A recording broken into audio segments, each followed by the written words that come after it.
বন্ধুরা, ইন্ডিয়া বনাম জিম্বাবুর ম্যাচটি অসাধারণ একটি ম্যাচ আমরা দেখতে পেলাম। অসাধারণ ম্যাচ। আমাদের ইন্ডিয়া যে কয়টা ব্যাটারে ব্যাটিং করেছে, প্রত্যেকটা ব্যাটার মানে অসাধারণ পারফরমেন্স করেছে।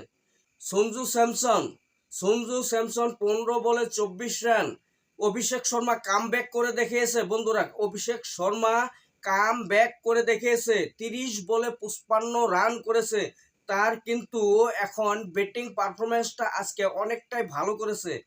30 বলে 55 রান করেছে অভিষেক শর্মা বন্ধুরা।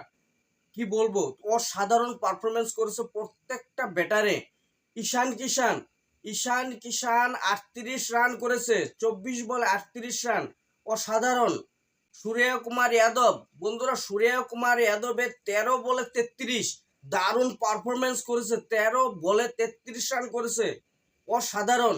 তারপরে আমরা এখানে দেখতে পেলাম হার্দিক পান্ডিয়াকে। হার্দিক পান্ডিয়া 23 বলে 50, হাফ সেঞ্চুরি করে ফেললো হার্দিক পান্ডিয়া আরো একবার। বন্ধুরা, Hardik Pandya man of the match পেয়ে গেল আজকের এই ম্যাচটিতে। অসাধারণ পারফরমেন্স, কি বলবো। বোলিং এর দিক থেকেও যদি আমরা দেখতে যাই, অর্শদীপ সিং 3টি উইকেট নিয়েছে। অর্শদীপ সিং এর 3টি উইকেট নিয়েছে, অসাধারণ বোলিং, কি বলবো।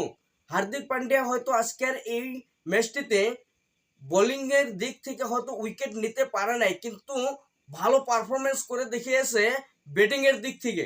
বন্ধুরা, অসাধারণ একটি ইনিংস আমরা দেখতে পেলাম জিম্বাবুর সাথে।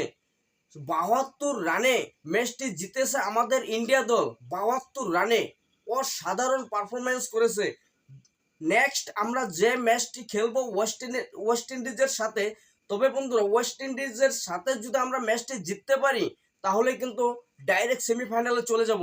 ডাইরেক্ট সেমিফাইনাল, কোনো কথা নেই, কেউ রাখতে পারবে না আমাদের ইন্ডিয়াকে। আমরা অবশ্যই ওয়েস্ট ইন্ডিজকে হারিয়ে সেমিফাইনালে পৌঁছাবো বন্ধুরা।